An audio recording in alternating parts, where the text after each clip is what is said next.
Capítulo 14. Astros. Luke un día vino a casa a hacer una traducción de Hablando a tu corazón, uno de los temas de tango. Tenía mucho olor a ginebra, eso me lo dijo Miguel. Yo no me di cuenta. Nos llevamos bastante bien, pero no sé en qué planeta estaba él. Estaba bastante loco, ¿no? Un día hablamos con Luis y hablábamos de él. ¿Y qué te dejó? O sea, eso de la banda está buena, pero es como la apología de no sé qué. La verdad es que mucho conmigo no tenía que ver. Charly García en el programa La Cueva, Telefe 1993. Sucede que aparentemente ahora somos exitosos, pero esto nos costó mucho. Aparte yo no me sé muy bien de qué se trata el éxito. Supongo que ganar más plata, aparecer en las fotos junto a un potentado petrolero. Todo depende de cada uno y de lo que cada persona se crea. Yo sigo viajando en subte y hay gente que no lo entiende, aunque la vida te cambia después de ser famoso. Por ejemplo, si Sergio Denis viaja en subte se dan cuenta algunos. Si viajo yo, me mira todo el fucking vagón, y eso a veces me embola.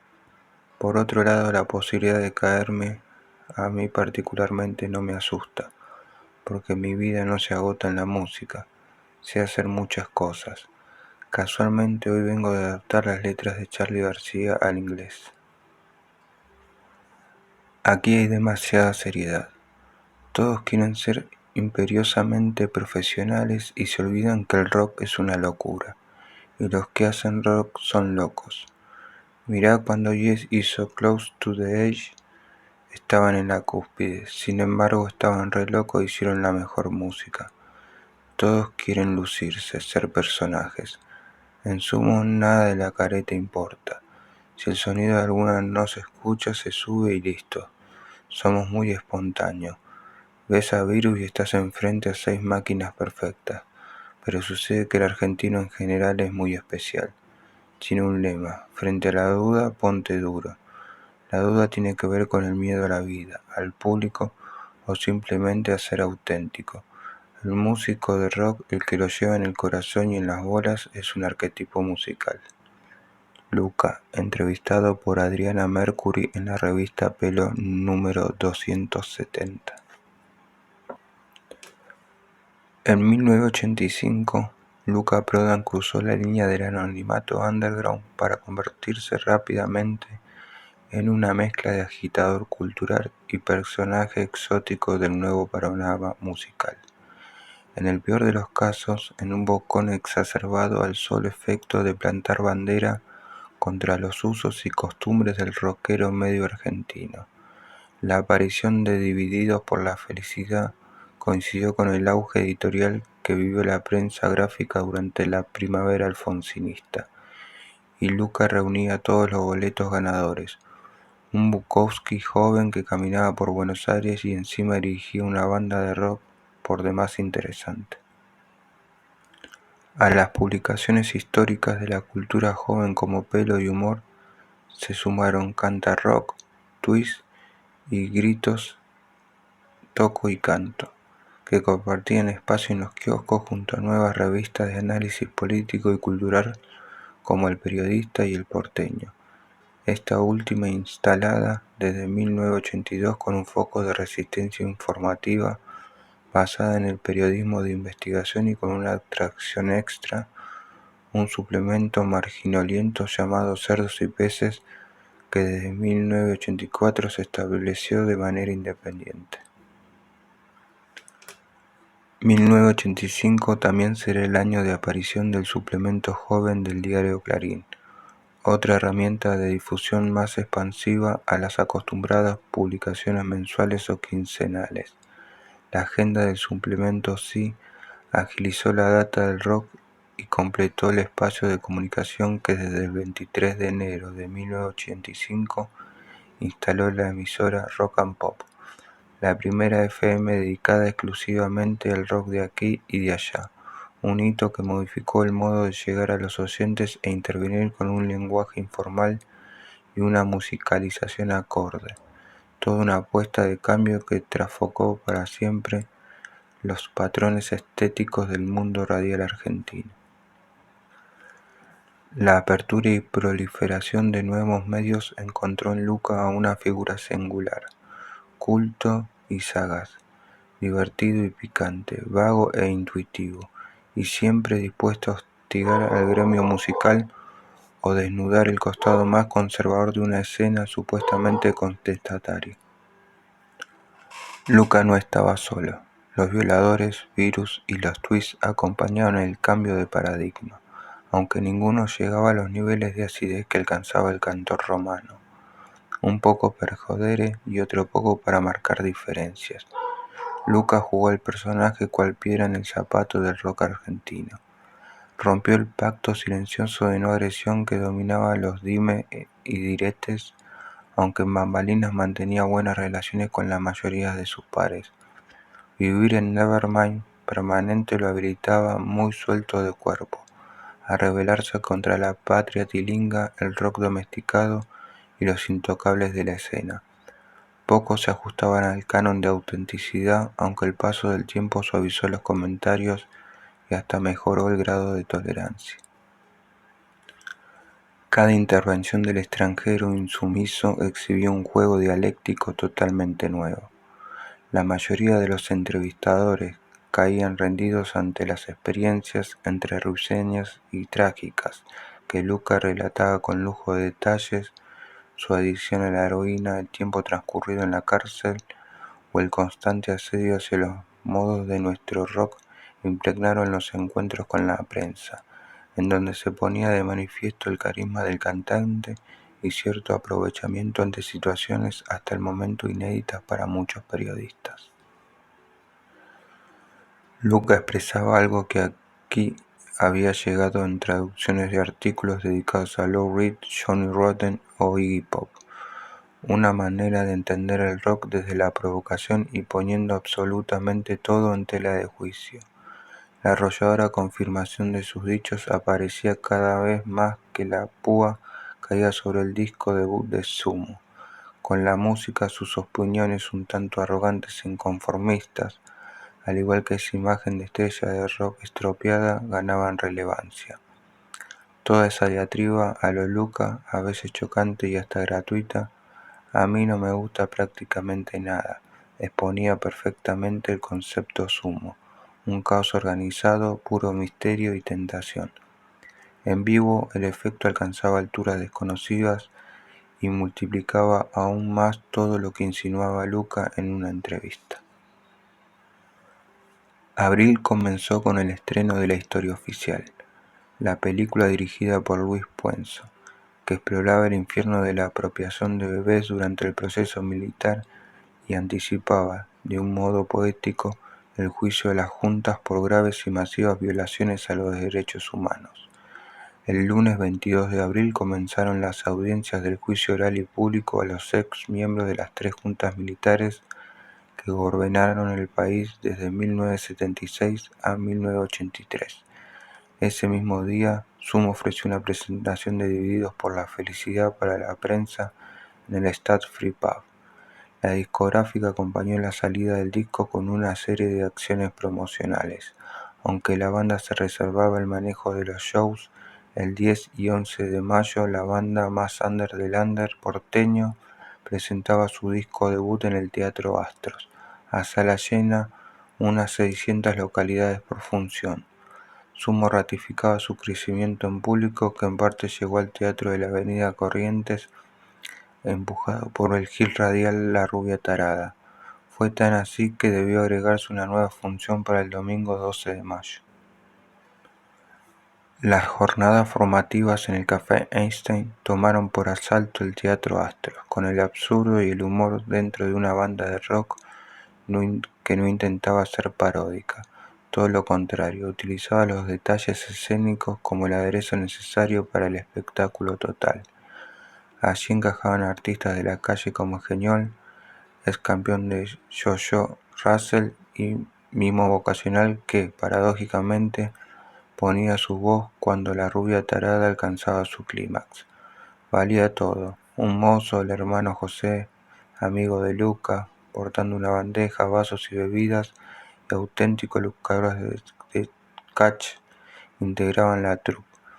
Eran tipos que reclutaba Luca de los bares, que obtenían unos minutos de exposición dentro de un ambiente que les era ajeno, y sin embargo podían acoplarse al show con total naturalidad.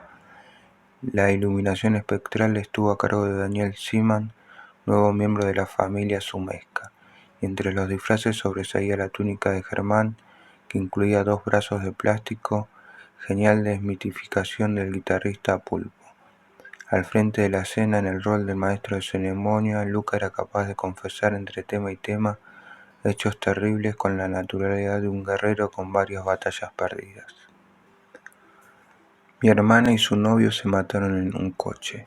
Pusieron una manguera en el tubo de escape. No se bajoneen, está bien, no hay problema, está todo bien. Y se mataron así. Eran adictos a la heroína y este tema está dedicado a ellos. Así, sin el feminismo, Luca presentaba a Heroin. Al fin y al cabo era la explicación que completaba uno de los temas claves del repertorio de Sumo.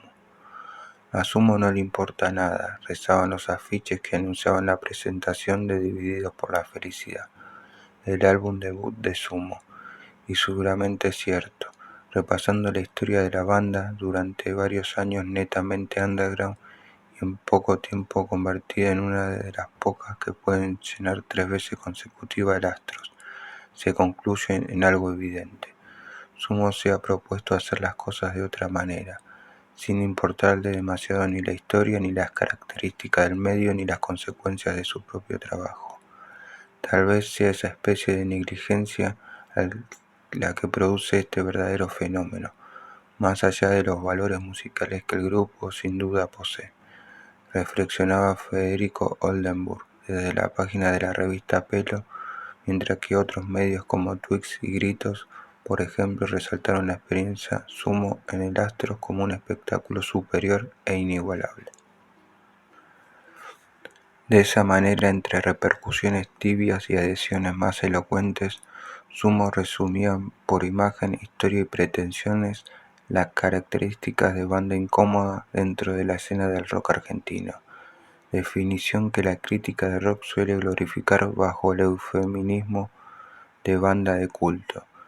Ni las 15.000 copias vendidas de Divididos por la Felicidad, una cifra nada despreciable para una banda debutante, ni la participación en el megafestival Rock and Pop en octubre de 1985 en el estadio de Vélez Sarsfield, junto a estrellas internacionales como Nina Hagen, John Mayall e INXS y otros artistas locales de peso como Charly García, Virus, Soda Stereo, Sass y Fito Páez, entre otros, torcieron 1 centímetro esa gloriosa maldición hecha de fugas, adicciones y free rock.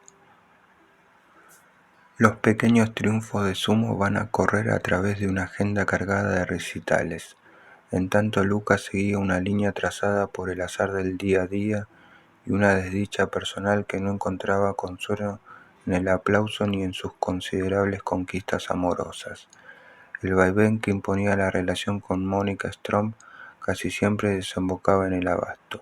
Allí vivió con Esther, una chica que había conocido en el bar Einstein. El idilio con Esther fue duradero y a pesar de las intermitencias, vivieron juntos en su departamento de la calle Gallo 492. En poco tiempo, Luca empezó a confundirse con los vecinos del lugar y algunos llegaron a quejarse del portero del edificio. Aducían que en el noveno B había, además de varios gatitos, un tipo pelado que se paseaba desnudo. Su escala obligada empezaba en El Destino, un bar ubicado en Humahuaca y Gallo, ginebra en mano y el diario Buenos Aires Herald como señas de identidad en la pesadumbre de un quitapenas. El mercado de abastos cerró sus puertas el 14 de octubre de 1984 y el barrio se transformó en un parque de diversiones abandonado.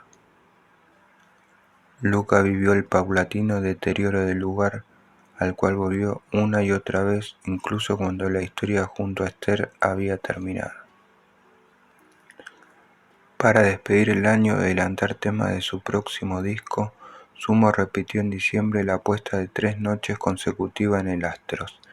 Esta vez la convocatoria del público no fue la esperada, pero ninguno de los presentes quedó ajeno a la contundencia de esos shows. El sonido mejoró considerablemente y la escenografía, compuesta por delfines inflables flotando sobre la cabeza de los músicos, reconocía la psicodelia acuática de la banda, que agregó coristas y volvió a repetir los personajes del hermano José, el mozo amigo de Luca y el inefable Geniol, recreando una canción que ya empezaba a convertirse en una mochila. El balance era positivo.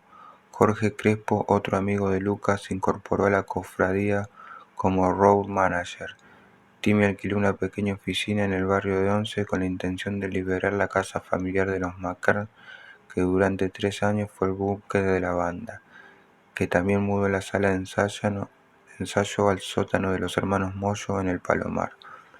Todo parecía acomodarse y, por primera vez, los Sumo empezaban a vislumbrar que podían llegar a vivir de la música.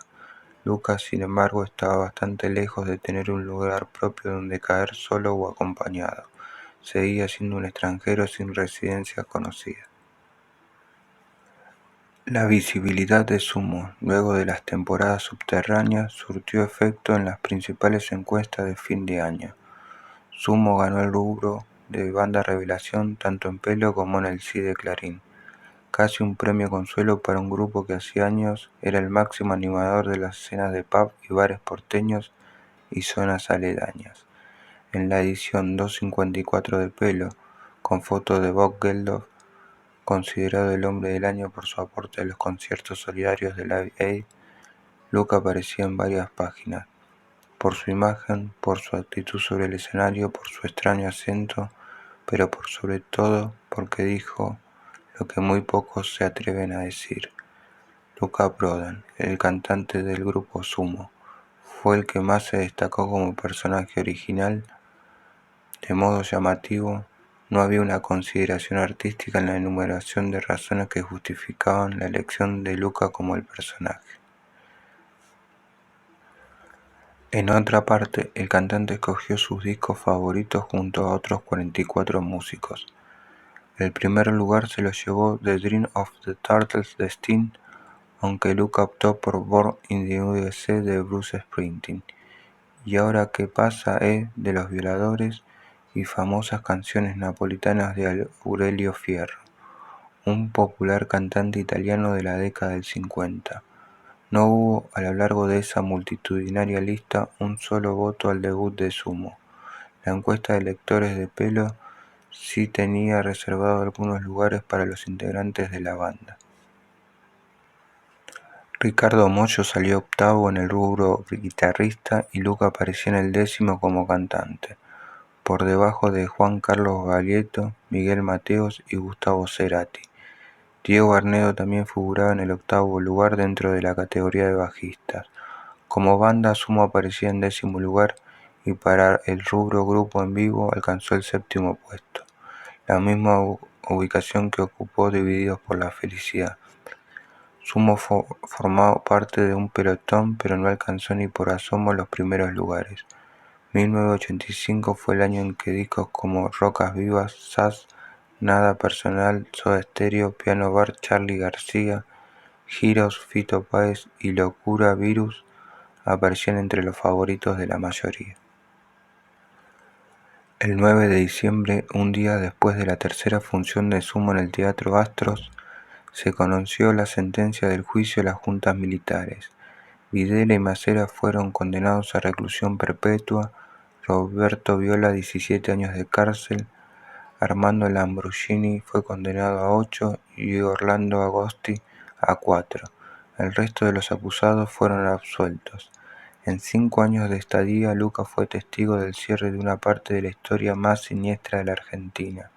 Había llegado al país cuando todavía gobernaba Videla y vio pasar 4 presidentes a lo largo de una historia personal que parecía conjugarse perfectamente con el drama nacional. La política en democracia no lo contagió. Solo la lucha de las madres de Plaza de Mayo formaba parte de un ideario que aborrecía las instituciones y miraba el futuro político con el más absoluto pesimismo. Gustavo Cerati. En un momento Luca empezó a atacarnos un poco como estrategia suya para diferenciarse. Incluso me acuerdo que una vez me llamó para pedirme disculpas por una cosa que aparentemente había dicho.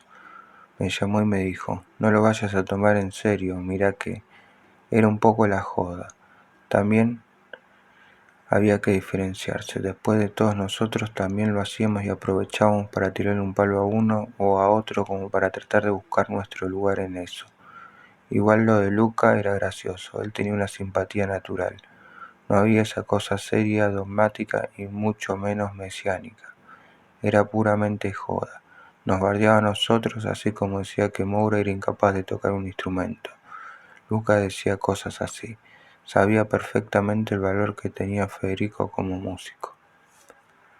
Marcelo Moura.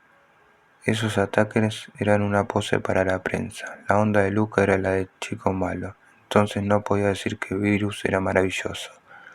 En realidad no cerraba que lo dijera de nadie, supongo menos si era argentino.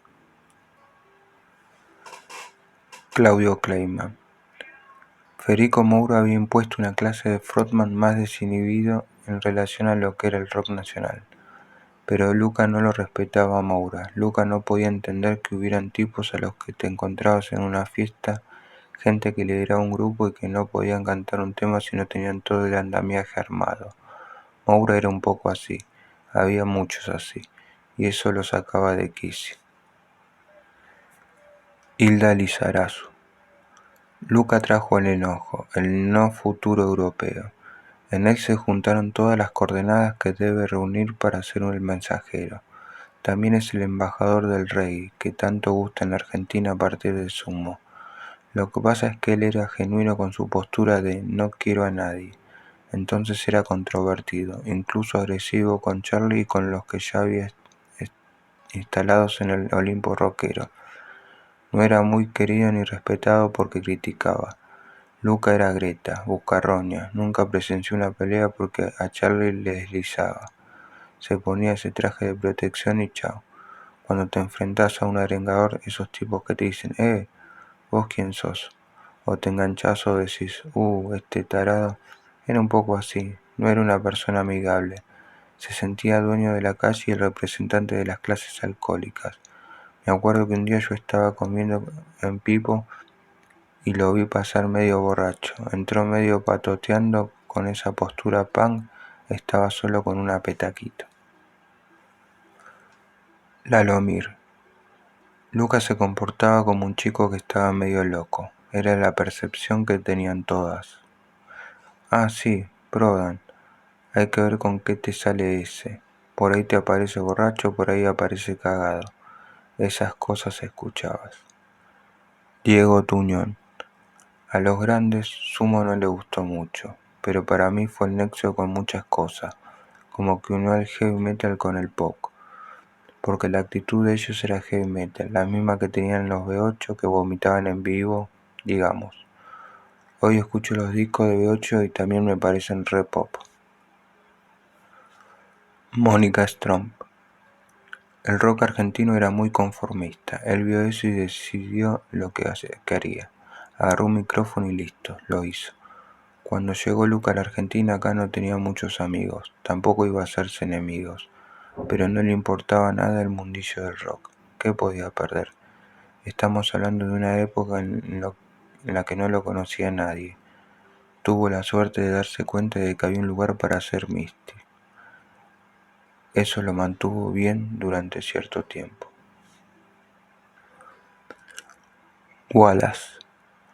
Spinetta y Charlie eran los enemigos. Damián D'Amore. La primera vez que vi a Sumo fue en el Lomas Rock, a la tarde.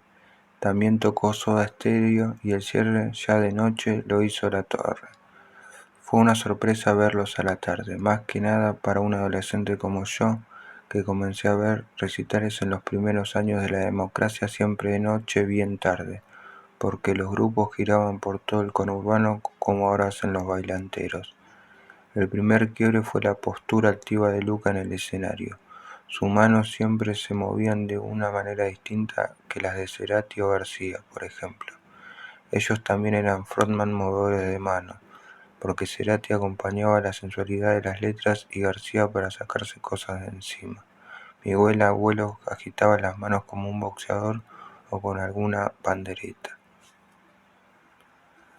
Quizás Moura podría compararse con Dylan en ese aspecto, ocupando la lista de artistas que no saben qué hacer con las manos o con el micrófono cuando cantan. Lucas se distinguía del resto porque sobreactuaba el rock, me parece. Al menos yo no veía a otro artista levantar el anular no solo por faquio, o hacer círculos con las manos como un brujo a punto de hacer hipnosis. Eso lo vi muy claramente. Timmy McCarr. No sabíamos nada del rock argentino, en verdad. El que acercó al grupo a eso fue Ricardo Mollo, que tocaba con Spinetta, con Mestre. No conocíamos a nadie y nadie nos conocía a nosotros. Claudio Kleiman. Luca increpaba a todos por distintos motivos. ¿No podés agarrar la guitarra y conmoverme? Aunque sea agarrar la guitarra y cantarme un blues. Era lo menos blusero que existía, pero te apuraba como diciendo, ¿qué va a conmoverme eso? Si sos un pelotudo que no puede hacer nada si no le arman la banda en escena. Eso tenía que ver con el valor que Luca depositaba en la autenticidad, que era un valor que en los 80 no estaba muy de moda porque justamente se priorizaba el artificio. Daniel Melero. Luca decía, dale una guitarra acústica a Melero y que toque una canzoneta. Pero anda, ¿por qué tengo que tocar una canzoneta? Aparte, si quiero puedo hacerlo. Era un ignorante. Él dividía, pero qué sé yo. Alejandro Taranto. Sumo era muy subestimado, sobre todo porque los músicos consagrados no le daban cabida a Luca, salvo Papo, porque cuando se veían se cagaban de risa juntos. Compartían ese humor irónico, y como Papo era el único de todos los sargentos que había vivido en Londres, pensaban parecido. Papo era directo, no escribía Alicia en el País como Charly García. Directamente escribía y grababa ¿A dónde está la libertad? O el otro día me quisieron matar con la ametralladora papá. Hay fotos de ellos juntos de cuando Papo fue a ver a Sumo a Horas. Papo fue y será Papo, el que nos enseñó que no hay que olvidarse del lugar que uno viene. Creérsela pero de ninguna manera confundir el humo con las nubes. Luca era parecido, se llevaban bastante bien. Paula Menéndez. Luca tiraba cosas sobre todo el mundo, pero lo hacía en broma. Habló en contra de Papo y un día se encontraron y estaba todo bien. No tenía nada en contra de nadie. Lo único que lo enojaba de verdad era cuando a alguien le faltaba el respeto a una mujer.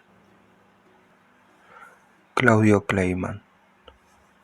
Luca era un zarpado. No se te ocurría pedirle objetividad. Lo que pasa es que fue un artista existencial que vivía eso las 24 horas del día. No consideraba al tipo que únicamente era artista en las 2 horas que se subía al escenario. Es más, le daba más valor a lo existencial que a lo artístico. Por eso en el barrio lo querían tanto, porque el tipo podía relacionarse con cualquiera. En ese sentido sí que era como Papo. Entraba a un bar, se ponía a tomar ginebra con un borracho que estaba en la barra y se pasaba horas hablando. Lo más interesante y enriquecedor es que ese otro tipo que compartía un trago con él también estaba poniendo su vida sobre la mesa. De última, no le importaba tanto si era artista o si cantaba, sino la gente que tenía una historia interesante para él. Bobby Flores. Estaba esa dicotomía que teníamos todos, eso de la música complaciente contra la música combativa. A los Soda Stereo les decían putos, porque se peinaban y maquillaban para tocar, algo que en otros lados era habitual, pero acá no.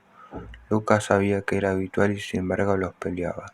Él había visto a Soft Cell, pero se metía en la pelea acá porque supongo que le divertía. Era una forma de meterse. Estaba muy interesado en meterse en la idiosincrasia de acá. Le interesaba mucho eso. Mónica Stromp. Si uno viene a la Argentina después de haber estado un tiempo afuera, Hay ciertos mecanismos que saltan a la vista. Imagínate lo que le pasó a Luca cuando llegó a principios de los 80. Vio una sociedad pendiente, por ejemplo, de la última modelito del último show de revista. Para decirte algo, y para no explayarme demasiado, se enojaba mucho porque veía muchos chupamedias dando vueltas. Marcelo Moura. Teníamos una amiga en común, Jackie. Nos juntábamos en la casa de ella y nos divertíamos mucho. Después de cagarse de risa conmigo durante una noche entera, salía a decir que éramos unos pelotudos. Soy una persona con mucho humor y a él eso le llamaba la atención. Se reía mucho porque tengo un humor muy filoso, cero maleducado, y eso le encantaba. Eran noches en las que estábamos 6 o 7 personas en un departamento charlando, tomando algo y riendo toda la noche. Luca me decía: sos muy gracioso. Después le preguntaban qué opinaba de Marcelo Moura y decía: es un puto. Damián D'Amore. Las declaraciones de Luca contra otros músicos causaban mucha gracia. Era un paralelo con el indio, porque son dos retóricas opuestas como el yin y el yang. Me divertían especialmente porque a mí como fan me daba material para debatir con mis amigos fanáticos de otra banda. ¿Quién se animaba a hablar mal de Charlie? Era el destructor de leyendas. De Moura decía que no tenía alma, de Cerati que era un conchetito. A Vicentico era el que más ninguneaba porque decía que lo imitaba, algo que no llegué a entender del todo. A Mateo también lo fustigaba. En un reportaje a Luca le dicen reventado y él responde: yo hablo 4 idiomas. Luca no se bancaba ni medio los prejuicios. Supongo que para los periodistas debe haber sido difícil tratar con él. Norberto Cambiaso. Estaba esa cosa de ideología de comunidad, eso de estamos todos detrás del mismo barco, por más que uno supiera que podía ser ficticio, y de hecho lo era. En los 70 Arcoiris la gente de la pesada los llamaba las amas de casa del rock, porque hacían una música que a ellos le parecía blandengue y encima tenían una guía espiritual que era una mujer. O sea, antes de Luca la ironía era un artículo escaso en el rock argentino y él fue una andanada. Mónica Stromp. ¿Qué rompió Luca? Él dio su opinión, pero no sé si rompió algo. Sumo su propuesta, pero las otras bandas siguieron tocando y estaba todo bien. Creo que él, viendo el panorama local, pensó: acá hay un lugar alucinante para mí. En Inglaterra su prioridad no era hacer música, allá le nació la pasión por ella.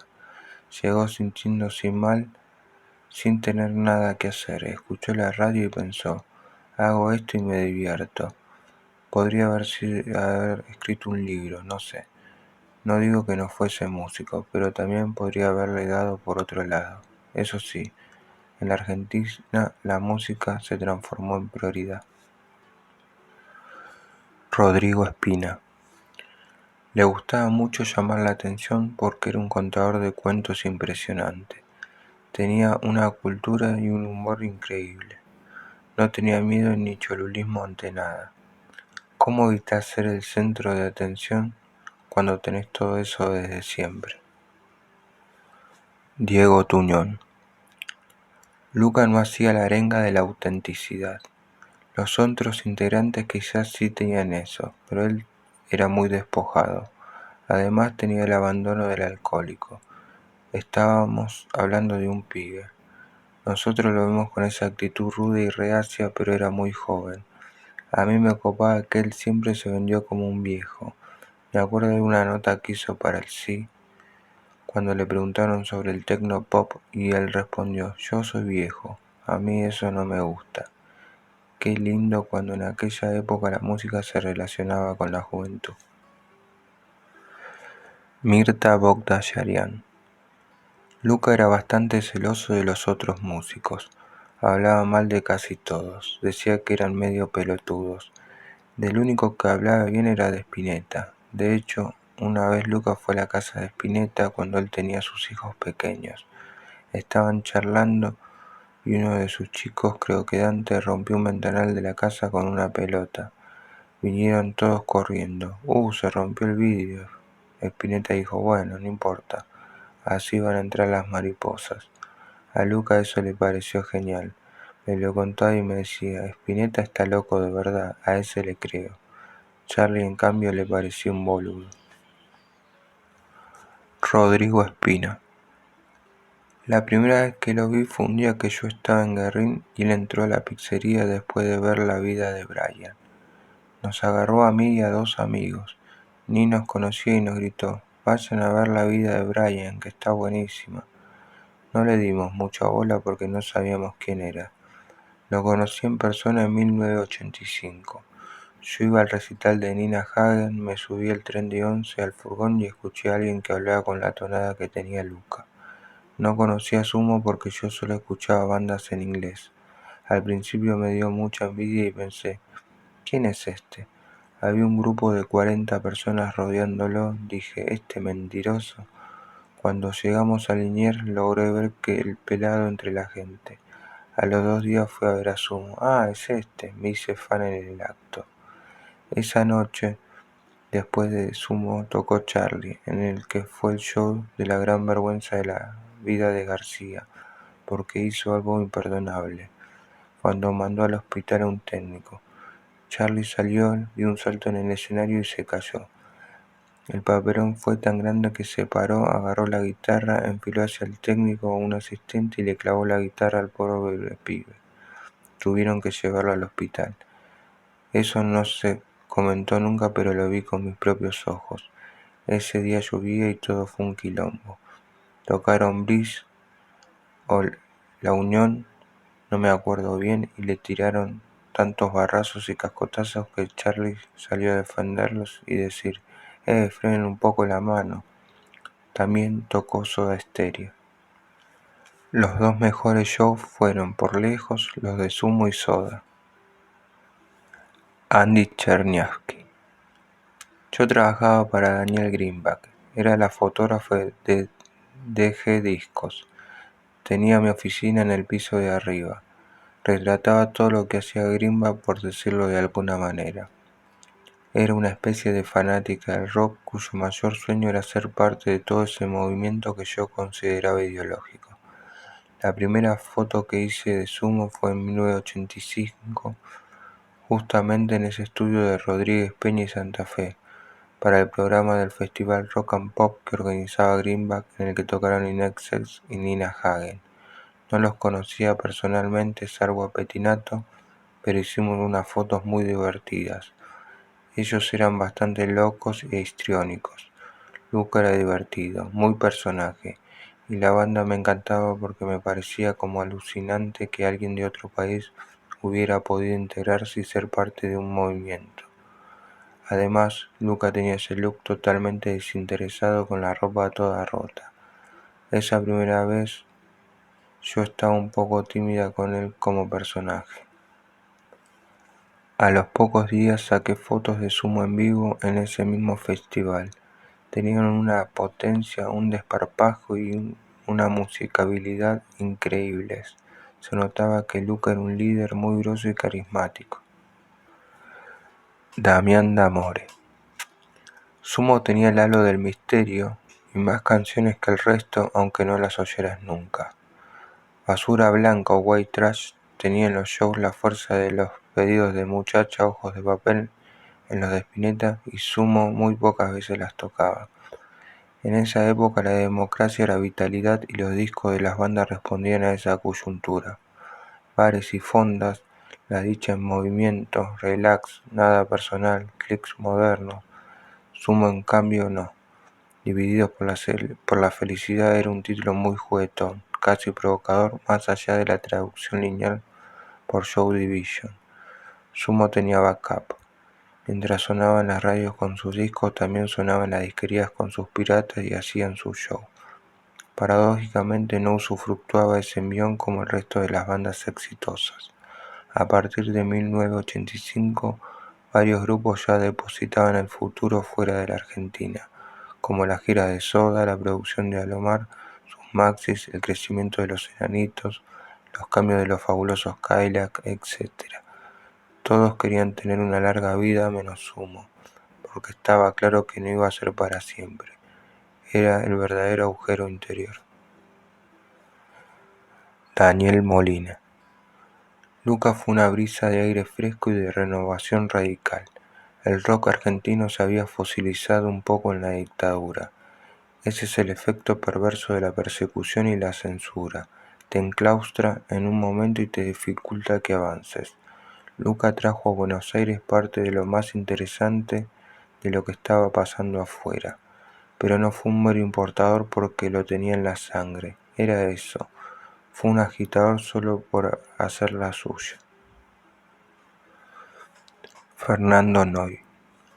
Luca era coherente y tenía un humor exquisito que no todo el mundo se bancaba. No creo que ni siquiera a sus músicos les resultara cómodo, ni a Pettinato cuando lo cargaba, ni a Moyo cuando lo puteaba en el escenario. Pero era la ternura más impresionante del mundo. Era un pan que venía a traerte el chiste que no te iba a gustar. Genial. Los músicos argentinos eran baladistas y Luca era rock and roll porque tenía calle. Alfredo Rosso.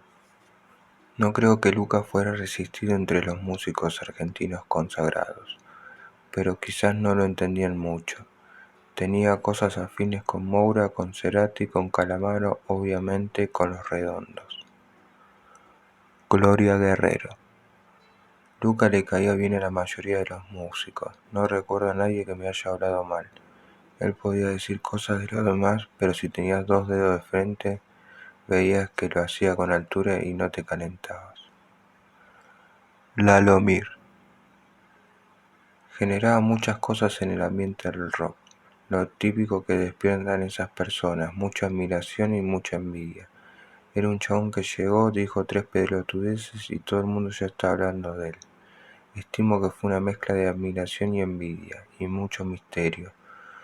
Luca era un gran signo de interrogación. Daniel Melero. Luca era un snob. El snob es lo que le da onda a la corte. La corte produce a los snobs para sentir que están en algo. Cuando Luca empezó no tenía poder, pero hizo una construcción hasta generar una onda. Yo siento que también soy un snob en ese sentido, salvo que la corte viene a mí. Soy más engreído todavía. Gloria Guerrero. Puede ser que tuviera un personaje, pero si le caía bien era muy fácil sacarlo de ese lugar. Su forma de ser era irónica, muy aguda. Si enfrente tenía un muñequito iba a pegarle un par de bifes para divertirse, pero lo hacía sin maldad, de una manera muy picante. Era un tipo muy sincero, sin vueltas. Lucas le encontraba la sencillez a todo, no tenía posturas, sino que él era así. Dividía las cosas y a las personas entre lo que para él era hipócrita o no lo era. Basaba todo en eso. Él podía gastar a soda, como cuando se vanagloriaba de que ellos meten 100 tipos y nosotros metemos el doble en el mismo lugar. Pero si veía que su contrincante musical era honesto y sincero, lo dejaba tranquilo, aunque a él no le gustara esa música y le pareciera vana y demás. Gastaba a los violadores porque estuvieron en la Universidad de Belgrano, eso sí. De hecho, yo estuve en la casa de Harry B. y la mamá vino con un chocolate caliente para el nene. Entonces, ¿qué punk? Eso lo sacaba mucho más de quicio que alguien que hiciera música vana o estúpida. Respetaba más a un tipo como Cerati, que se crió así y no lo ocultaba. Luca no era papo ni le decía al DJ que fuera a laburar. No iba a valerse de eso. Patricia Pietrafesa. Yo lo veía parecido a Lou Reed. No tenía mucho que ver físicamente, pero para mí era algo así. Lo que te pegaba de Luca era verlo tan cercano, tan real, como uno más, como a la vez era alguien tan especial. También te pegaba su forma descarnada de manejarse en el escenario. Es como que no era punk, pero al mismo tiempo sí. Su influencia tiene que ver con lo ideológico. Luca era intocable. Con otras bandas pensabas, ahora los violadores se vendieron. Eso de venderse se usaba mucho en ese momento, pero jamás se me hubiera cruzado por la cabeza pensar que él se había vendido porque firmó un contrato con alguien. Luca estaba en otro plano, Jamás lo cuestioné, algo que se hacía con otros. Ni se me ocurría pensar eso con respecto a Luca, y me pasaba lo mismo con respecto a Virus. Alberto Superman Troglio. Lo que más le gustaba a Luca era Lou Reed y John Lennon. Marcelo Gassio. Sumo y Virus rompieron con todo lo que se venía haciendo y escuchando en la Argentina. Dijeron, en el mundo se está escuchando otra cosa. Estábamos a años luz de Europa, desconectados de todo, había censura, las películas no llegaban o venían cortadas, te prohibían leer ciertos libros. Los accesos a la información eran complicados. Lo que hizo Lucas fue decir, no, miren muchachos, en el mundo no se escucha más Yes y Emerson, Lake and Palmer. No necesitas ser un músico académico para hacer un grupo. Te juntás con amigos, aprendés 3 o 4 acordes de guitarra y salís a tocar. De hecho, hay muchas canciones de Sumo que tienen un único acorde, como es el caso de Leave Me Alone. Luca renegaba de los violadores porque decía que eran pibes de verano, le gustaban Casanovas y Alerta Roja. Diego Tuñón. Luca estaba a favor y también en contra de lo que a mí me gustaba, porque odiaba a Virus. Siempre me pareció raro que odiara a Virus, porque eran los más modernos de todos. Virus era arte. O sea, retaría a cualquier banda del mundo a que me diga que tiene mejores letras que Virus, sobre todo en el rock latino. Voy a cualquier país del mundo y te digo, mostrame una obra con la solidez de Virus.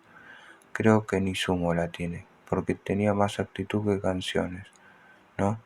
Tiene cosas lindas, muy lindas. Luca era un gran cantante, tiene músicas geniales, pero cuando entras a los viejos vinagres hay detalles que no están tan buenos. A Melero tampoco le gustaba ni Virus ni Sumo. Para él Virus era grasa. A mí me gustaba eso de ser un poco grasa, qué sé yo. Llegar a lo popular desde el capricho más que desde el lado de la vanguardia. Melero igual tiene algo de grasa en su genialidad. Daniel Melero. Sumo fue muy influyente, eso es innegable. No es la música que escucho ni me sentaría a escuchar sus discos. Con Los Redondos tampoco me enganché jamás. De todas maneras, yo no sentía afinidad con nada, pero sí con la gente. Me veía todo el tiempo con Federico Moura y le decía que Virus era una mierda. En general nunca estuve de acuerdo con la manera en la que todos pensaban su carrera. Yo la pensé de otra forma y me construí un lugar propio. Por supuesto que me encantó cuando me ofrecieron contratos discográficos, pero también me encantó irme de ahí rápidamente y comprobar que podía subsistir y seguir. Yo aprendí muy rápido que se podía ser elegante sin tener dinero, que la plata no tenía que ver con tener estilo. Estos grupos como Los Redondos no tenían personas con estilo, tenían un estilo de vida, pero ese estilo era caro porque había que tener plata para hacer un redondito de ricota. Yo me enganchaba más con Los Violadores, en esa época siempre me llevé mejor con los punk. Luca tenía onda con los punk porque les aportaba algo enérgico que no lo daba nadie. Diego Tuñón. La escena de los 80 me salvó la vida. Para un adolescente la música es todo, es su religión. La Argentina está en un proceso en el que no había sucedido nada. Siempre había habido mucha curiosidad y mucha creación musical, pero te nombraban a Baglietto y todo eso era una extensión del hippismo. Querías comprarte la revista Pelo y eran todos hippies, salvo alguna cosita, un pedacito sobre el New Wave. Yo me la compraba por ese pedacito. Que existieran Virus y Sumo y que empezasen a sonar en las radios era esperanzador. Fue lo que me hizo creer que podría llegar a existir la carrera de músico, digamos. Gloria Guerrero. Una vez me dijo, si yo hubiera nacido acá me hubieran pegado un boleo, pero vengo de Europa con todo el conocimiento. Luca nos mostró música de la cual no teníamos idea. Era un bicho raro. A lo argentino le encanta el exotismo y él lo sabía incluso mejor que nosotros. Bobby Flores. De Luca me llamaba la atención que no le tenía miedo a nadie. En esa época no sabías bien dónde estaba el enemigo, pero a él lo paraba la cana y no le pasaba nada. Si nos pasaba a nosotros nos cagábamos todos. Estuvimos en lugares a los que cayó la cana, lo miraban y el que metía miedo era Luca. Como era extranjero lo tenían ahí, él se daba cuenta de eso y lo aprovechaba. ¿Qué tocas?, le decía, tocame a mí. ¿Qué le tocas a él, que está doblado y tirado en un sillón? ¿Te aprovechás de él, hijo de puta? Luca contraatacaba y los canas no hacían nada. Sabía que tenía cierta ventaja y se ponía bravo. Yo adoraba eso y me sentía seguro estando con él. Luca entendía lo que estaba pasando porque lo veía periféricamente, pero nosotros estábamos dentro del quilombo y nos costaba más. Eso me abrió bastante la cabeza. Lalomir. Una noche fuimos a ver a los fabulosos Cadillac cuando todavía se llamaban Cadillac 57, a un lugar en la calle Marcelo T. Alvear, en un primer piso. Había un boliche y yo lo llevé a Carlos Rodríguez Ares porque le había hablado de los Cadillac y el pibe estaba con Virus haciendo de representante. Me pasé la noche bebiendo y hablando al pedo con Luca en una mesa mientras estaban tocando los Cadillac. Todo muy informal. A él le interesaban la literatura, el arte, la calle, el tango, la cultura. Era muy curioso intelectualmente. Yo siempre fui muy aficionado a las artes plásticas y a las artes visuales. Siempre me gustó mucho la fotografía y estoy todo el tiempo traduciendo imágenes a sonido. La arquitectura me influye. Con Luca hablábamos de esas cosas porque eran unos códigos que él entendía, unos decodificadores con los que se conectaba. Era un tipo formado, tenía una cultura bastante completa, además era una esponja. Leía mucho, tenía que ocupar la mente con algo. Alfredo Rosso. A Luca le gustaba mucho el cine italiano de principios de los 60. Hablábamos de eso porque yo era muy fan de Fellini y de Pasolini, y a él le gustaban cosas todavía más cretinas. A los dos nos encantaba Antonini. Me acuerdo que un día me dijo, a mí me gusta mucho la actriz Virna Alice. Le respondí, la que actúa en Desierto Rojo de Antonini. No, esa es Mónica Vitti, me contestó, como diciendo, no te hagas el que sabes conmigo. El tipo era un fan de verdad. También era un gran fan de Lennon. Por eso tiene ese tema que es terrible y que salió a grabar en Fiebre, Cállate, Mark. Daniel Melero. Nunca lo escuché a Luca decir algo que me interesase, particularmente una opinión sobre algo. Me parece que en un punto era muy egoísta. No sé por qué se guardó esa sensación. Creo que es porque era un tipo que se erguía muy fuertemente como un sabedor de algo que su música no respaldaba. En eso yo era parecido a él porque también me creía que la tenía. Éramos todos inmaduros. Me acuerdo que fui al primer recital en el Astrus y me aburrí. Lucas salió de abajo por una trampa que tenía. El único que me llamaba la atención era Arnedo. Es más, yo quería que Arnedo tocara con los encargados. En un momento iba a poner a Arnedo y a Gramática, el baterista de Los Violadores. Pero bueno, no ocurrió. Fueron charlas porque la onda estaba. Cuando en el este estábamos en camarines, con el que más hablaba era con Arnedo. Me gustaba su sonido, la parada, en cierto sentido era como un Bill Whitman, estático y muy dinámico para el bajo. Tenía formación, me parece. Mónica Stromp. Creo que mientras más sabes, más esponja sos, más podés absorber, más reciclás y sacás afuera. Luca tenía mucho de eso. Lo ves en la variedad de las propuestas que hizo a nivel musical. No se quedó con una única cosa. Germán da Funchio. Lo del Astro fue una locura importante de nuestra parte. Fue increíble. Era la primera vez que trabajábamos con luces, por ejemplo.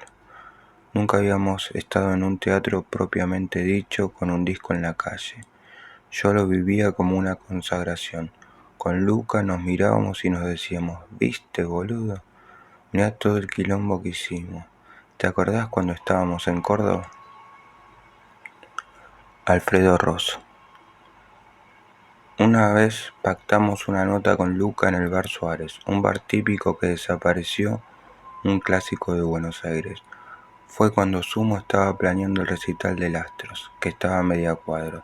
Nos juntamos ahí con Luca, Jorge Crespo, Sergio Marchi y Eduardo de la Puente.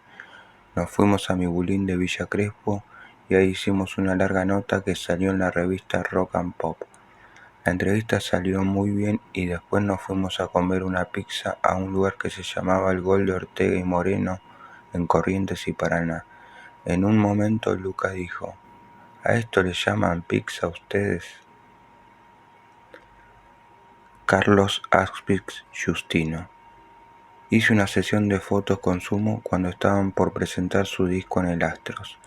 Ellos querían hacer las fotos para la promoción en vía pública y me las pidieron a mí. Las hicimos en la sala del Palomar. En un ensayo Luca era histriónico al momento de hacerse fotos, muy desenvuelto, tenía una personalidad muy distinta al resto de los pibes de acá. Nosotros veníamos de la dictadura y realmente nos impactaba su actitud. Tenía ese costado de reviente que lejos de horrorizarnos nos caía muy simpático. Daniel Melero.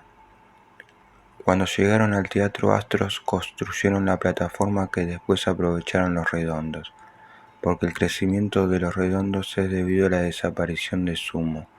Creo que en gran medida fue así, de la misma manera en que la desaparición de los Redondos tuvo consecuencias en crecimiento para otros grupos. La diferencia es que en Sumo y los Redondos existía una cultura, por lo menos. Fernando García. Los Redondos se llevan con ellos un poco del aura de Luca. Es cierto. La primera vez que lo vi al Indio tenía una barba, un look horrible. Era Ángelo Paolo, un tipo de whiskería, ni siquiera era cheto, no sé cómo definirlo. Lo que pasa es que los Redondos tenían una cosa desafiante muy de ellos. Eso de que le copió la pelada a Luca lo sospecharía más de Gustavo Cordera que del Indio. Sí es verdad que después de Luca se hizo un ícono de la pelada. Evidentemente le copiaron eso, pero nadie se puso a escuchar a John Martin. Palo Pandolfo.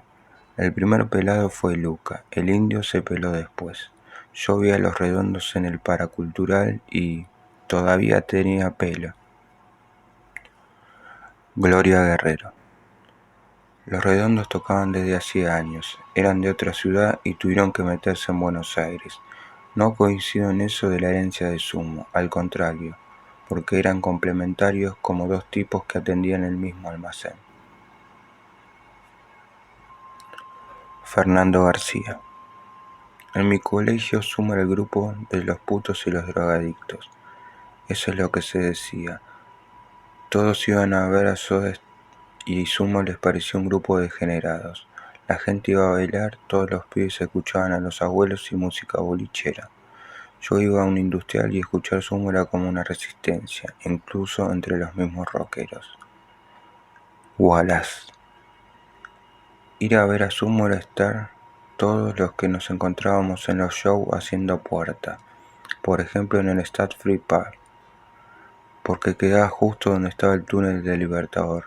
Era como una muralla de cemento y nos juntábamos todos los raros que los seguíamos a esperar a que toquen. En esa época ahí también tocaban Clap, Soda Stereo, Los Encargados, Sobrecarga, Factor RH. Diego Tuñón. En el 86 festejé mi cumpleaños en el Stade Free Pub. Cumplía 16, era más fan de Sumo. Ellos ese día tocaban y agarré a 10 o 15 personas y las invité a todos al Stade. La plata para invitarme la dio mi papá. Fue un show impresionante y entre el público casi no había nadie más que nosotros. Raúl Romeo. El Stud Free Pub fue un lugar intermedio porque había una capacidad para 500 personas.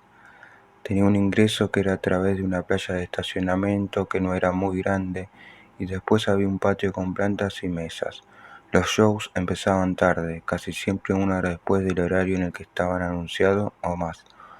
Originalmente el lugar era una caballeriza y estaba en muy buen estado. Casi siempre después de cerrar el Stade íbamos a Flyer. Unas cuantas noches lo llevé a Luca y después se hacía cargo él de su vida. Se subía a mi auto o al de cualquier otro que pasara. Luca había hecho amistad con el cocinero. Eran dos personas opuestas, pero él tenía esa capacidad de poder relacionarse. Entonces a Luca le gustaba venir al Stade porque había chicas lindas, era un lugar tranquilo y su cocinero amigo le pasaba ginebra. Nadie lo molestaba y él con su descontrol tampoco molestaba a nadie. En el Stade tuvo la suerte de estar en Belgrano, que era un lugar distinto, era fácil de ubicar y de llegar, en una zona tranquila. Siempre estábamos dispuestos para que usaran el lugar como sala de ensayo o hicieran una buena prueba de sonido. Llegaban a la tarde, armaban todo y hacían lo que tenían que hacer. Pasaba la previa de arreglar el salón y más tarde se tocaba. Cuando llegaba el momento del show, Lucas ya había bebido bastante. Fernando García. En el Stade Free Pub, la primera vez que fui a ver a Sumo todavía no había pogo. En Cemento ya sí. Era un pogo fuerte que si te agarraba te mataba. Gillespie. Aquel pogo de cemento derivaba en piñas. No era como el que hacen hoy que viene Green Day, donde los pendejos saben que está todo bien. El pogo de los shows de Sumo se mezclaba con la gente común que pensaba que los que estaban empujando y terminaban todos a las piñas. Katy Aleman. Estaba bueno Cemento, qué pena que lo tiraron abajo. Lo diseñamos con Omar porque él quería tener los dos lugares, aunque después a Einstein lo clausuraron. Ni me acuerdo qué pasó, pero fue una pelotudez. La idea de Cemento era un lugar con los materiales a la vista, sin chifón ni los espejitos que tenían New York City, Mau Mau y los lugares de la época. Teníamos la idea de hacerlo totalmente crudo con la fuerza de ese material. Le pusimos cemento por eso, hicimos todo en ese concepto, el ladrillo, el asfalto. Al principio fue un furor, sobre todo el primer medio año porque venían de cualquier lado a ver qué habíamos hecho. Después salió la competencia que fue Palladium y los artistas se fueron a trabajar ahí porque les pagaban más. Palladium existió 2 años, pero se llevó todas las ideas y lo hizo con sponsors y con guita. Copiaron nuestra estética con artistas nuestros. El 85 fue el año de la traición de los amigos y fue bastante complicado. Cuando la gente ve plata se vuelve loca. Nadie sabe lo que cuesta hacer un lugar. Cuando empezó a ir bien y ganábamos plata, muchos artistas se pusieron envidiosos reclamando por qué no les pagábamos a ellos. Nadie sabía que cuando abrís un lugar así tenés que recuperarte de todo lo que invertiste. Fue a partir de la tradición de los amigos que Cemento viró más a la música. Empezamos a hacer más recitales en Cemento, algo que al principio no pasaba. Fernando García. En Palladium, cuando los Redonditos presentaron Octubre, Luca andaba caminando entre el público y hacía mímica de Sky. No lo hacía burlándose, al contrario, parecía copado de verdad. Raúl Romeo. Los que manejábamos el lugar éramos muy gentiles con los plomos y ellos cuidaban todo el tiempo el negocio por sí mismos. Los humos protegían sus equipos y también a sus chicas, a las camareras y a su público.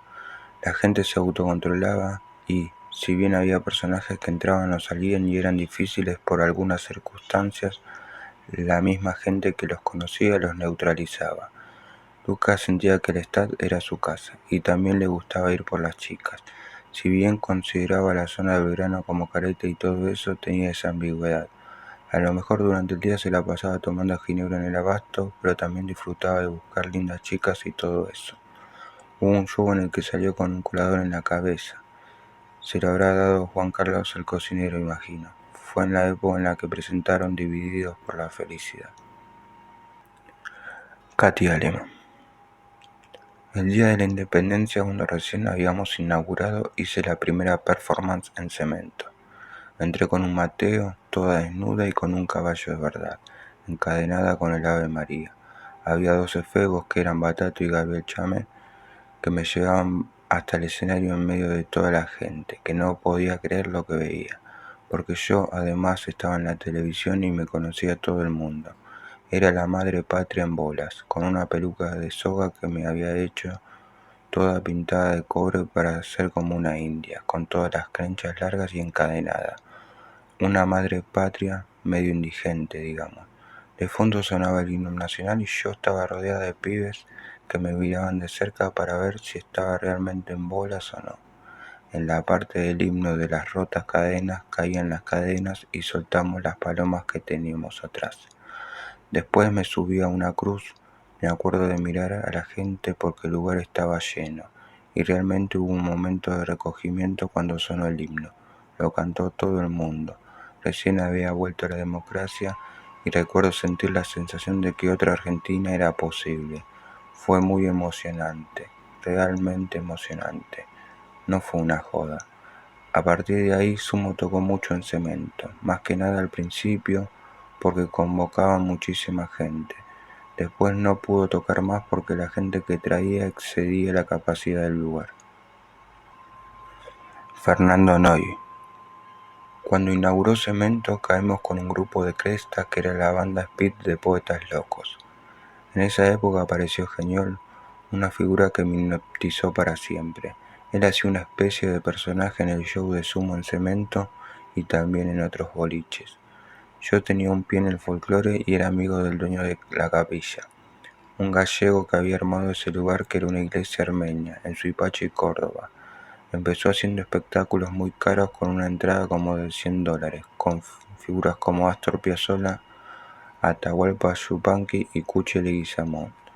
Yo lo ayudaba en la producción en la parte ejecutiva, pero el lugar empezó a caer y la gente no fue más. Entonces el dueño de la capilla me dijo: ¿vos no me programarías figuras de rock acá? Así fue que programé a los Redonditos Ricota y a Genial con Coca, que era el grupo punk del momento, el show que veneraba a Luca Prodan, en el que fui la invitada de honor. Era maravilloso, porque podía darme el lujo de aparecer vestido de monja con minifalda y meterme con un carrito de supermercado con calas en el culo como si me las metieran de verdad. El hit del momento de Genial con Coca decía: tú no esperabas, la mariposa, ya no quiere más nada. Después programé a Sumo. Luca venía y me decía: ¿no lo viste a Geniolo? Luca sentía una admiración terrible por Geniol. Era su metal clown. Por Geniol sentí una admiración que se le prendían los ojos de luz. Yo también lo veneraba a Luca. Él veneró a Geniol por esas reciprocidades que se dan entre los pares. Después de esos conciertos, el lugar se transformó en la capilla del rock. Petty, cantante de Riot. Empezó a gustarme el reggae escuchándolo en las previas de Sumo. Me acuerdo puntualmente cuando escuché Yellowman, el tema de Strong is Strong, en Cemento. Pensé: esto está buenísimo. Fui a preguntarle a Chan qué estaba bailando en círculo con ese tema, qué era lo que sonaba. Me respondió: si dejar de bailar, no sé, la música los pone a estos locos. A partir de ahí empecé a investigar. Genial. Luca era vivo, interpretaba las cosas enseguida. Él sabía que yo era de la calle y que lo que decía era verdad. Fernando Noy. En la capilla del rock se programaba un mes entero de shows. Tocaban los Enanitos Verdes y Fito Páez, pero también estaba lo que iba a llamarse la Misa Punk, un evento donde todos los punqueques iban a ver a Genial con Coca, en un espectáculo en el que también estaba yo. Habíamos programado 4 viernes, pero el primero fue un escándalo tan grande que en un momento vino la jefa de prensa y me dijo: Noy, no salgas afuera porque hay 7 patrulleros esperando. Los punk habían grafiteado todos los coches, las paredes habían escrito símbolos anarcos y punk. Tenemos que escapar, grité. Salgamos por los tejados. No me olvido más de eso, huyendo por Avenida Córdoba, yo con mis medias todas destruidas, con mi tutú hecho con conos de bailarina clásica y la cresta punk. O sea, una maravilla. Katy Aleman. Cemento era un lugar absolutamente democrático, para nada discriminatorio, al que podía entrar cualquier persona vestida de cualquier manera. Había mucha gente que no tenía otros lugares para mostrarse, como todos los grupos de hardcore y punk que Omar tanto bancó. Fue un estratega en su manera de armar las fechas y de hacer conseguir grupos, festivales y darles a grupos durante muchos años hasta que se hacían famosos. Lo de la canción Quiero Dinero cuando Luca cantaba Helmut, Omar, quiero dinero, salió de algunas discusiones que hubo por la guita. Luca era muy romántico y Omar cuidaba la plata porque había que bancar los costos. Cuando tenés un lugar no podés hacerte el hippie, hay que funcionar como empresario. En Cemento la responsabilidad económica era mucho mayor que en el Einstein porque era un cacho de lugar. El alquiler era mucho más alto, trabajaba mucha más gente. Eso hacía que Omar siempre estuviera viendo cómo hacer para que viniera gente y por supuesto ganar plata con eso. Todos queremos ganar dinero con lo que hacemos. Germán da Funkio. La gente piensa que movíamos miles de personas y no era así. En el under metías 300 y estabas chocho. Empezó a cambiar cuando hicimos Los Astros para presentar el primer disco. Andy Cherniavsky. En el Astros, en la presentación de Divididos por la Felicidad, saqué unas fotos bastante zarpadas en el backstage, con todos agarrando la Luca, haciendo caras y qué sé yo. No había que pedirles nada porque ellos armaban su propio circo, algo muy propio de la escena. Luca agarraba ese hueso que tenía, un fémur o un tampón. Tengo una foto de él con un tampón colgado en la mano. Tenía un condimento muy diferente de todo lo que yo venía viendo. Los únicos que eran más o menos parecidos eran los Abuelos de la Nada y los Twists. Germán da Funkio. En el Astros, no sé si fue en el primero o en el segundo, con la gente de la compañía de discos hicimos playback de todo el disco. Era una forma barata de hacer videos. La historia dice que se los robaron al tipo que los tenía, los dejó en el auto en algún lugar y cuando fue a buscarlo le habían afanado el auto. Quedaron 2 o 3. Walter Fresco. La compañía apoyó el show en el Astros, como lo hizo con tantas otras cosas. Hay que tener en cuenta que en esa época no se usaba que la discográfica tuviera los conciertos de los artistas.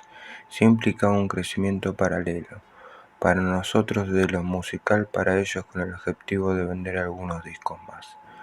El soporte principal que dábamos era convocar a los medios y demás cosas que se hacen siempre. Es más, hicimos una presentación paga para la prensa en el Stade Free Pub. Fue la primera vez que 4 o 5 personas importantes de la compañía vieron un show de sumo. Quedaron culo para arriba. Germán da Funkio. El Astro no nos dejó mucha plata. Cuando no tenés nada y ganas algo te parece que es un montón. Pero honestamente no recuerdo haber salido a comprarme nada ni decir, che, ahora sí, vengan que los invito a todos a comer. Se trataba de sobrevivir. Judith González. Cuando Sumo tocó en el Astros, Lucas se puso un disco atado en la cara como si fuera una careta y dijo, ahora soy un disco. Sentí que estaba anunciando la llegada de otro público, que después se agrandó todavía más. Esto iba en paralelo con lo que empezaba a pasar con Los Redondos, aunque a ellos el público masivo les llegó un poco después. Germán da Funkio. En el Astro usé unos brazos, fue una locura de mi mujer y sus amigas, porque Lucas salía con pelucas y nosotros teníamos nuestra parte. Era para generar una reacción de asombro. Esos brazos eran buenísimos, lo pienso y me cago de risa, no lo puedo creer. Ese día tuvimos que pagar todas las butacas rotas. Ahí empezó a descubrirse que el verdadero rock, el sanguíneo, no era compatible con butacas. Se entendió que tiene que haber una parte para la gente que quiere estar parada saltando. Eso lo aprendimos en el Astros porque nos costaron bastante plata esas butacas. No las habían roto de mala onda, había sido gente que se paraba a bailar. Después del primer disco arrancó la anteúltima etapa de Sumo, cuando Timmy armó una especie de productora. Atendía a Mónica, la novia de Luca, y se hizo con Jorge Crespo. Era una agencia, una oficina muestra en la cual contrataban los shows. Ahí fue que hicimos el Astros. Timmy McCann. Crespo conocía a Luca en algún lugar. Lo convenció de que laburaba en publicidad y que podía ayudarnos. Se hizo muy amigo de Luca y nos dijo: este tipo nos puede ayudar mucho, y así quedó. Paula Menéndez. Jorge Crespo y Luca estaban siempre juntos. Jorge se pegaba a Luca permanentemente porque mostraba todo el furor, la furia, el amor, la pasión y el delirio que tiene que tener un fan absoluto. Nacho, el hermano de Germán, también era bastante fanático. Alberto Superman Trollio. Crespo era como un segundo manager que ayudaba a Timmy. En una época tuvimos una agencia en Bartolomé Mitre. Yo vivía cerca y estaba de novio con una loca que pintó en un escenario. Yo siempre me ponía de novio con locas. Un día, en uno de los astros estaba tocando y por debajo del plato del hi-hat vi que había una flaca que me sonreía. Cuando terminé el show la hice subir al escenario y me quedé con ella. Yo tenía que viajar a Luján, pero le dije: voy a dormir por acá, si querés nos quedamos juntos. Ahí empecé a pelar porque eso de tener verso es una boludez. A una mujer le decís realmente lo que sentís y se terminó. Sinceridad y listo. Entonces me la levanté, congeniamos y nos quedamos toda la noche. La piba estaba re loca, se hacía llamar Caro y la casa de ella era en Villa Ballester, cerca del pueblito mío. Se me prendía para los shows hasta que después me enteré por ella misma que también andaba con Luca. Un día estábamos los de Diego con Carol y cayó Luca con el fletero, que era un amigo de Jorge Crespo. Cuando la vio, yo me adelanté y le expliqué. Pensé: este me va a cagar a trompadas, pero me dijo: estaría bueno que no se mezclen las mujeres con la banda, porque era una de los satélites que daban vueltas. Claudia Hanhart. Podrán aparecer 2000 novias de Luca, pero su gran amor fue Mónica. Él quería formar una familia con ella. Nosotros dos nos decíamos las cosas al pan pan y al vino vino. También le decía lo que no me gustaba. Recuerdo comentarle a Diego cosas que yo le decía a Luca y que él me respondiera: ¿eso le dijiste? ¿Y qué te dijo? Eran cosas como: Luca, hoy desafinaste un montón. Yo que vos le devolvería la entrada a todos los que vinieron. Siempre fuimos muy frontales y sinceros entre nosotros. Por eso, por más que aparezcan 2000 novias, yo puedo asegurar que la mujer con la que él tenía en su cabeza un proyecto era Mónica. Mónica Stromp. Timmy me pidió si podía viajar a la oficina de producción para tener el teléfono y tipear los contratos. Era muy divertido porque estaban George y Timmy. Los chicos no caían casi nunca, salvo que Luca viniera a buscarme. Básicamente era eso: escribir los contratos, hablar por teléfono, no pasaba mucho. Después ayudé para cobrar las entradas en obras y en el Astro, pero nunca pretendí ser manager ni acercarme al grupo de managers. Se daba como se daba. La oficina duró un año y después se disolvió. Estaba en la calle Perón, era un conventillo con 2 cuartitos y una puerta con ventana de vidrio. Doña Rocío se llamaba la dueña, era una señora muy anciana.